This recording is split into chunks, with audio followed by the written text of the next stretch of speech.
मागील भागात शरद काहीही न सांगता हॉस्पिटलमध्ये गेला होता म्हणून शीला मावशी त्याला फोन करतात. त्यामुळे मोहिनी शुद्धीवर आल्याचं त्यांना कळतं. मग शेजारच्या काकूंच्या मदतीने त्या दोन्ही मुलांना घेऊन हॉस्पिटलमध्ये जातात. आपल्या दोन्ही मुलांना पाहून मोहिनीला जगातलं सर्वात मोठं सुख लाभलंय असं वाटतं. आता पुढे दूध पिल्यानंतर तिची दोन्ही मुले तृप्त झाली होती आणि तिला बिलगून झोपी गेली होती. मोहिनीचा ऊर भरून येतो. शरदची काही वेगळी अवस्था नव्हती. थोड्या वेळानंतर मोहिनीला डिस्चार्ज मिळतो आणि सर्वजण मिळून घरी येतात. मोहिनीला एकदमच आईबाबांची आठवण होते. ती शरदला म्हणते, अरे शरद, आईबाबा अजूनपर्यंत मला भेटायला का आले नाहीत? त्यांना पाहायची खूप इच्छा झाली आहे माझी. हॉस्पिटलमध्ये सुद्धा मला बघायला आले नाहीत. मला माहिती आहे जेव्हापासून त्यांना कळालं होतं की त्यांना नातवंड होणार आहेत तेव्हापासून त्यांचं माझ्यावरचं प्रेम कमी झालं होतं. पण आता तर मी बरी झाली आहे आणि मला भेटूही वाटत नाही आहे का त्यांना? मोहिनीचं बोलणं ऐकून शेजारच्या काकू, मावशी आणि शरद तिघेही स्तब्धच होतात. त्यांना सुचतच नाही की काय बोलावे. तेवढ्यात शरद म्हणतो, अगं मोहिनी, तू जेव्हा कोमामध्ये होती तेव्हा तुला त्या अवस्थेत पाहून त्यांचा जीव तुटत होता. ते खूप खचून गेले होते.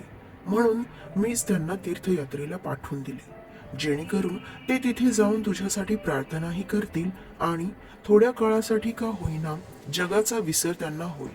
शरदचं बोलणं ऐकून मोहिनी थोडा वेळ विचारात पडते.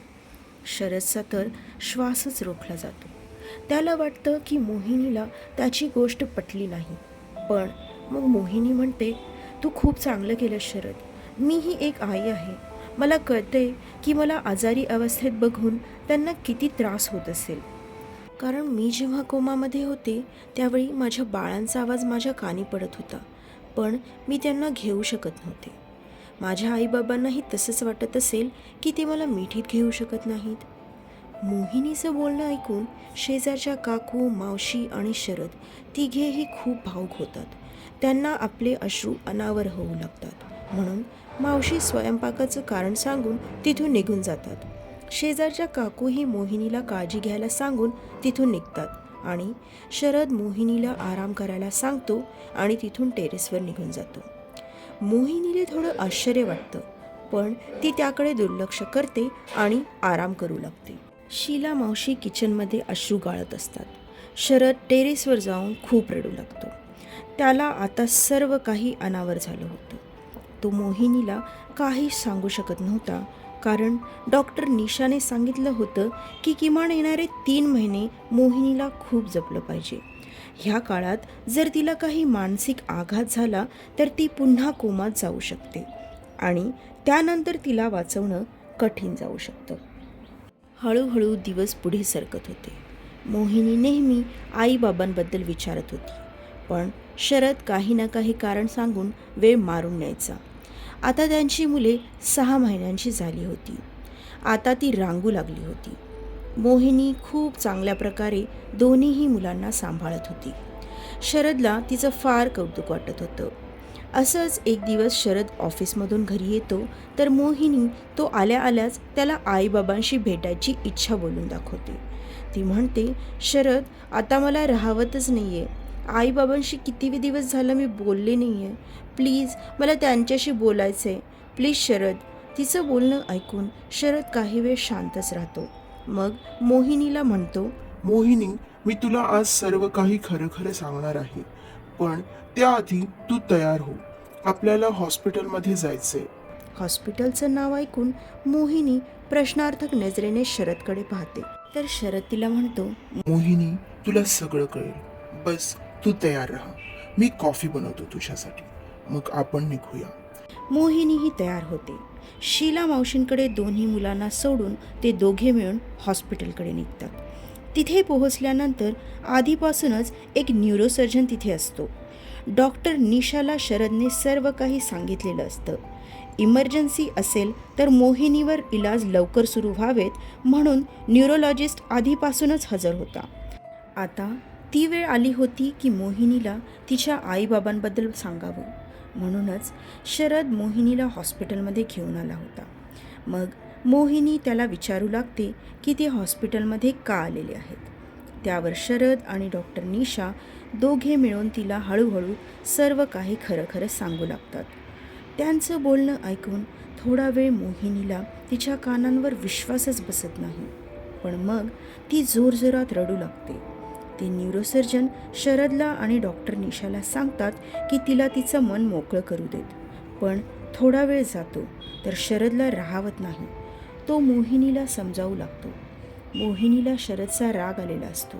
पण जेव्हा डॉक्टर निशा तिला तिच्या परिस्थितीबद्दल सांगते तेव्हा तिला तिची चूक समजते. तिला पुन्हा एकदा शरदचा अभिमान वाटू लागतो की शरदने किती समंजसपणे सर्व काही हाताळलं. तसंच एवढ्या दुःखात त्याने एकट्यानेच सर्व काही व्यवस्थित पार पाडलं. मोहिनीची रिॲक्शन पाहून न्यूरोसर्जन सांगतो की मोहिनी आता पूर्णपणे बरी झालेली आहे. मग तिथून दोघेही घराकडे निघतात. रस्त्यात शरद मोहिनीला तोच प्रसंग सांगतो जेव्हा चिता पेटत असताना आईबाबांनी त्याला येऊन काय सांगितलं होतं. मोहिनीला पटतं की खरंच आईबाबा त्यांच्या आशीर्वादाच्या रूपाने नेहमीच त्यांच्यासोबत असतील. त्यामुळे मोहिनी थोडीफार सावरते. थोड्या दिवसांनी दोन्ही मुलांचं बारसं होतं. एकाचं नाव मोहन असतं आणि दुसऱ्याचं शंतनू. हळूहळू दिवस पुढे सरकत होते. मोहिनी खूप चांगल्या प्रकारे आपल्या दोन्ही मुलांना सांभाळत होती. त्यात ती शरदला ऑफिसच्या कामातही मदत करत होती. शरदला मोहिनीचं खूप कौतुक वाटत होतं की ती घर आणि काम दोन्ही अगदी व्यवस्थितरित्या सांभाळते आहे. आता जवळजवळ 8 वर्ष पूर्ण होत आली होती. मोहिनीला सतत वाटत असतं की त्यांना एक मुलगी असावी. पण तिच्या पहिल्या बाळंतिणीत तिने जे सहन केले ते पाहता शरद अजिबात तयार नसतो. पण नेहमीच मोहिनी त्याला समजावण्याचा प्रयत्न करत असते. असेच एके दिवशी मोहिनी मुलांना शाळेतून घेऊन आली होती. त्यावेळी शरदचा फोन येतो.